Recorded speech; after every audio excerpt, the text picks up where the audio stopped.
Hi, thank you so much for having me. I think I might start with what is a critical mineral, because we use the term constantly, but not everyone's absolutely sure about what that is.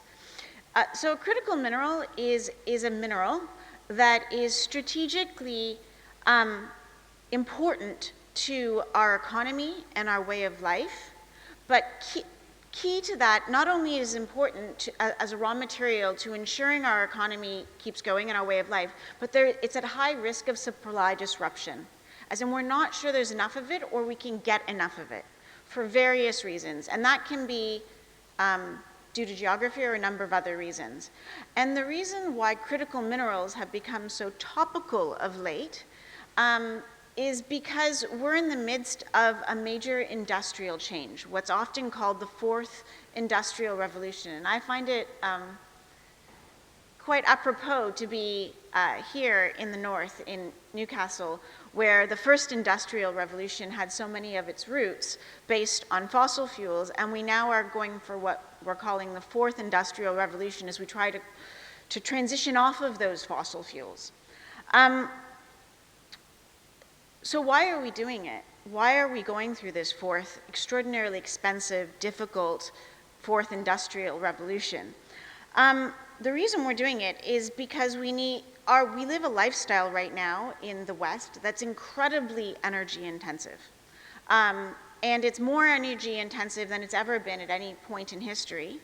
And the 8 billion people on the planet are all very keen to live a similar energy-intensive lifestyle to what we enjoy. And the lifestyle we enjoy thus far has been built on fossil fuels. And 8 billion people trying to enjoy that energy-intensive lifestyle based on fossil fuels is just not sustainable. We can't do it. We don't have enough fossil fuels. It's incredibly dirty. And it's not sustainable, and it is seriously adding to the pace of climate change, which has planetary issues. And just about everyone on the planet believes that we need to get onto this path of transitioning off of fossil fuels and transitioning to renewable power sources based on non-fossil fuel economy. The issue is, how do we get there? And that's where critical minerals come in.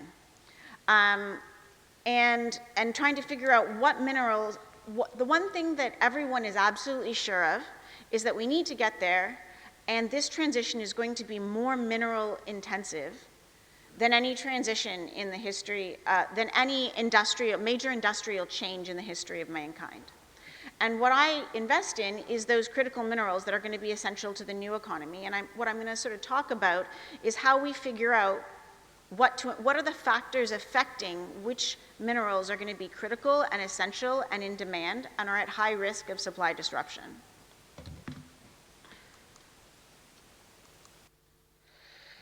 So this energy transition, as we call it, is largely based on global electrification. And so we need to get a sort of sense of the quantum and what's driving that quantum of demand.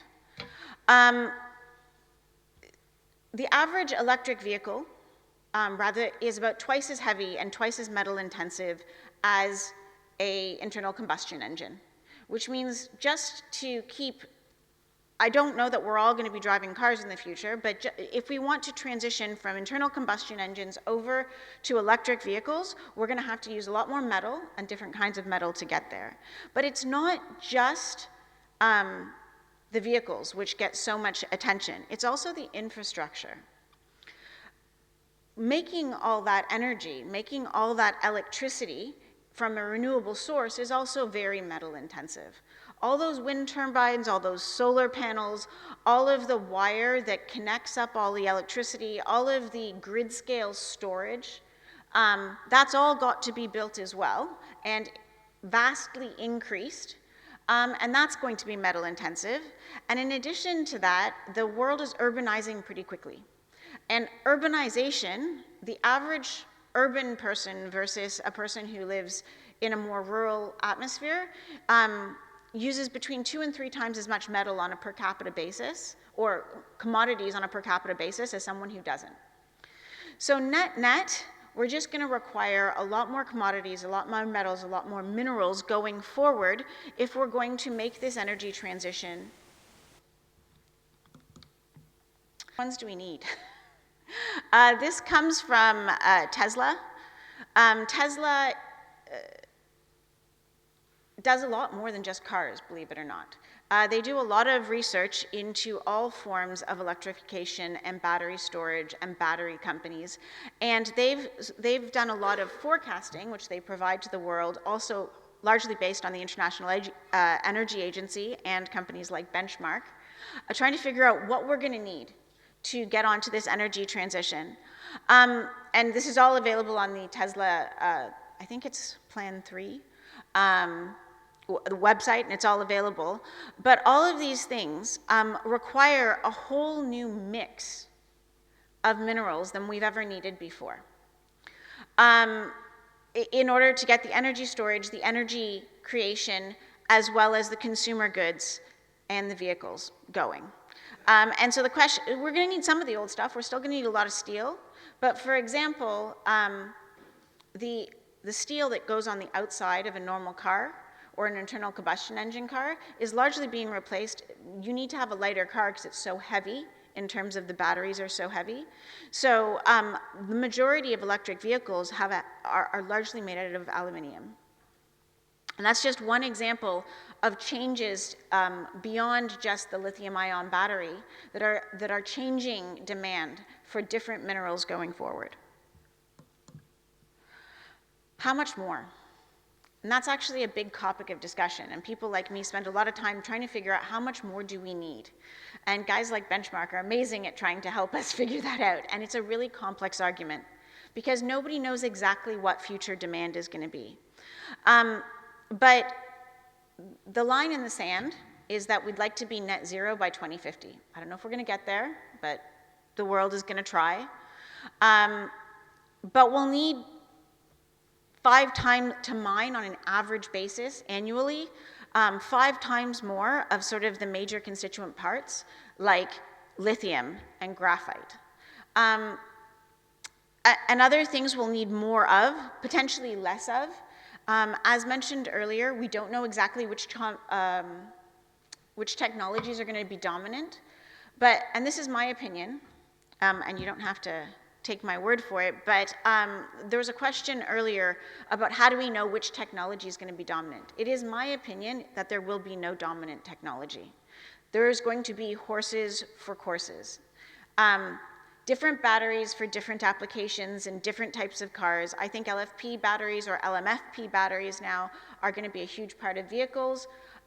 Trucks might be hydrogen, and hydrogen will play a role, although the business case, as mentioned earlier, is not definitive for hydrogen yet. There are a lot of challenges to hydrogen being dominant. But there's going to be a lot of different things, different types of batteries out there, in my opinion, and different types of technologies that are going to make up this 4th industrial revolution. And they're all going to require a different suite of materials. So what are the challenges to getting to this green transition? One of the biggest ones is battery raw materials or energy transition materials, whatever you want to call them. Building all of this new capacity, all of those new mines that we're talking about, is hugely capital intensive. And funding them is very, very difficult. And there's only so many that can be built so quickly. It does take a minimum of 5 and usually on average 15 years to find, develop, build a new mine for this new capacity. And I'm not sure we can get that much raw materials on the time frame that everyone is forecasting for energy transitions. I don't know if any of you have noticed, but those electric vehicles have a very long waiting list. And the reason for that is largely because they don't have the supplies to make them. One of the reasons it's very hard to finance new mines and it takes so long is because commodity prices are incredibly volatile. As mentioned earlier, lithium prices were commodities go up and down with supply and demand, and a short-term oversupply can cause a huge price downturn and a short-term undersupply can cause a huge spike like we had recently in lithium, and it's come down considerably. It's very hard to finance new mines in that kind of an environment. In addition, as we said, there's going to be a lot of technologies, and we don't know exactly which technologies are going to be dominant. We can make some educated guesses. Once people have put in a certain amount of capacity, it's unlikely to change. But nonetheless, it is evolving very, very quickly. When I started in this industry about 15 years ago, we still don't have grid scale energy storage in any large quantity, as an example, but everybody was convinced it was going to be vanadium redox batteries. As mentioned earlier, sodium batteries are far more likely to be, for a lot of reasons, to be the grid scale storage solution.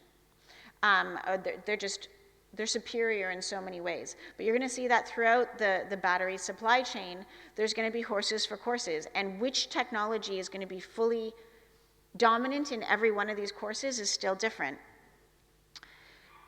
Going back to the original reason why we are on this energy transition path, to live a more balanced, clean, green, sustainable future,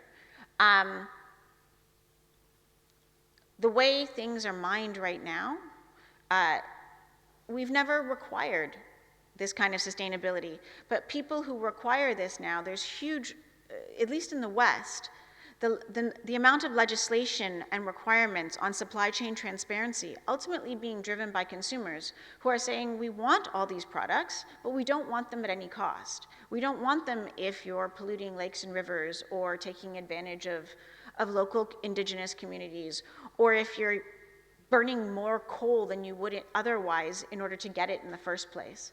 So supply chain transparency and the cleanliness of that and decarbonization are a huge part of the challenge to getting all of these new resources.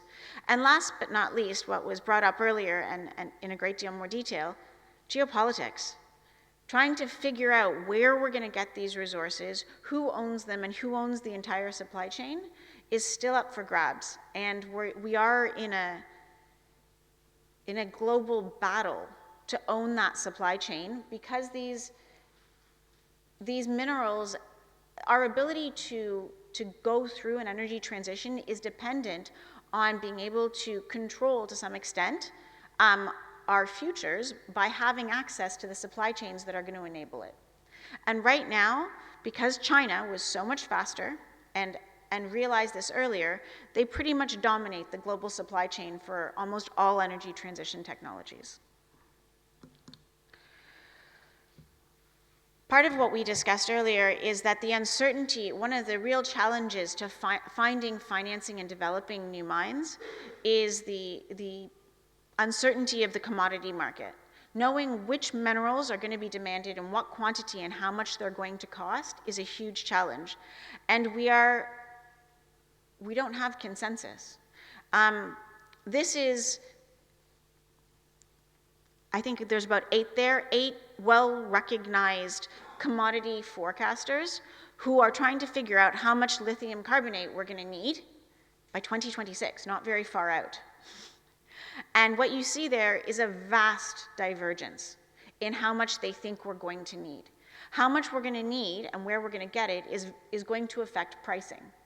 And so figuring out what that is the challenge for not just these companies, but people like me who need to make best guess investment decisions, unfortunately, on what that future demand is going to be.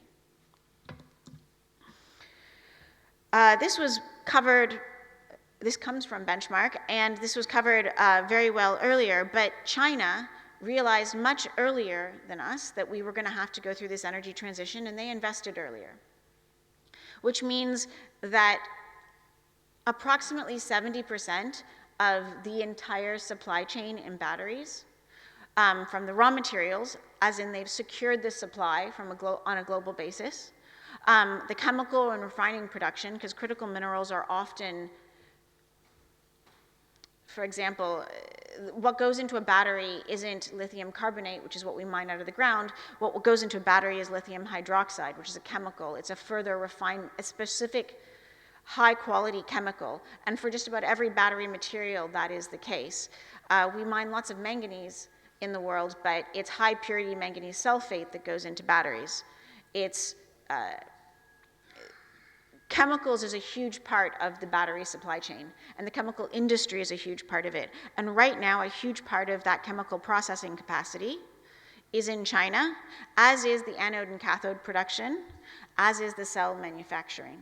And they have the technology and the experience and the secure supply chain at this point in time in those critical materials to make those cells. And we are, in the West, all playing catch up.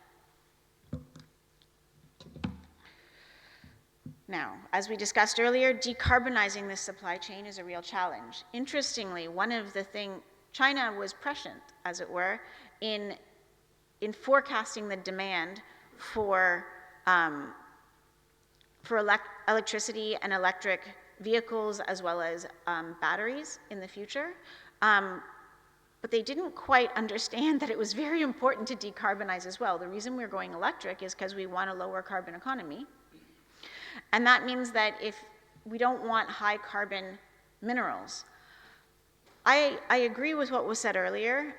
This idea that just because China built all of this capacity in a high carbon way because they were allowed to. I don't believe that necessarily China won't be able to decarbonize faster than we anticipate. So right now, almost all the supply coming out of through the Chinese supply chain is very high carbon based at every stage. But going forward, consumers have demanded that we go low carbon in our approach. And I believe that while a lot of the Western technology and Western development is being built on day one on a lower carbon footprint because we recognize that that's a necessary part of the demand, I don't think we should assume that China doesn't have the potential to decarbonize its supply chain if it's sufficiently incentivized to do so. In addition to low carbon, green is more than just low carbon. The world, as we mentioned earlier, wants to know that the raw materials that's going into their car and their laptop is coming from a sustainable place. Sustainability is important to us. We would like to know that we'd like to know where our stuff is coming from, which countries it's coming from. We'd like to know that it's mined in a safe, sustainable way and fairly, and balancing environmental needs, social needs, and everything else. And we want to go further than just saying, low carbon footprint. We would like to be able to put, how shall I put this? We would like to track it. We would like a transparent tracking system to know where all of our materials are coming from. And the Western companies are responding to consumer demand, as are Western governments, by putting in some very stringent standards on transparency, in addition to carbon accounting going forward. So all of these minerals are going to have to be produced transparently in a very different way than they've been produced in the past. And that's a challenge because, as we all know, when we've been audited, audits are complicated and expensive. And this is basically a very complicated auditing process from an environmental and social perspective. All of this new critical mineral supply, all of this comes into, it's going to have to be ESG driven. We will have to have a strong environmental and social license to operate throughout the entire supply chain, not just the mining, but also the processing and the manufacturing, and it's going to have to be much lower carbon. And I think ESG is no longer a nice to have, but it's a must have. It's going to be impossible to sell into modern supply chains unless you can demonstrate your ESG credentials. So how much is this all going to cost? And as we mentioned, it's not just electric vehicle batteries. It's grid scale storage, it's transmission, it's urbanization. Where are we going to get it and how much it's going to cost? This is Tesla's estimate. They think it's going to cost around $10 trillion. It's a round number. Maybe it'll be 8, maybe it'll be 12, I'm not sure. They think it's going to be about 500 billion in mining, 200 billion in new recycling capacity, 600 billion in refining and chemical capacity, and just for the vehicle and batteries, which they're very concerned with because they produce so many of them, they think it's going to be 2 trillion. But there's a whole lot, like that's not including the generating capacity. That's not including the transmission capacity. 10 trillion's not a bad number, and 10 trillion's complicated. 10 trillion's a challenge. So this energy transition, it's a journey. It's not going to happen overnight. There's a reason 2050 is the date, and that it's going to take time to. The biggest challenge in my mind is financing it, and even 2050 is going to be challenging. As mentioned earlier, one of the biggest challenges to financing this energy transition is figuring out what the dominant technologies are going to be. And I think we have a better idea. We definitely have a better idea than we did a much better idea than we did 5 years ago. But this is evolving, and we're not there yet. The major considerations in terms of figuring out which technologies are going to be dominant are energy density, safety, batteries are combustible, that's just a fact, and trying to make them safer is important. How long they last is important. I don't know if any of you own a Tesla, but theoretically you're supposed to hand it in after about 10 years because you're going to be, it's just not going to have sufficient energy density to keep going. So how long these batteries can last, how much power density they have, and more important than anything else, as we've discussed, is the cost. A number of these materials are extremely expensive and getting more expensive.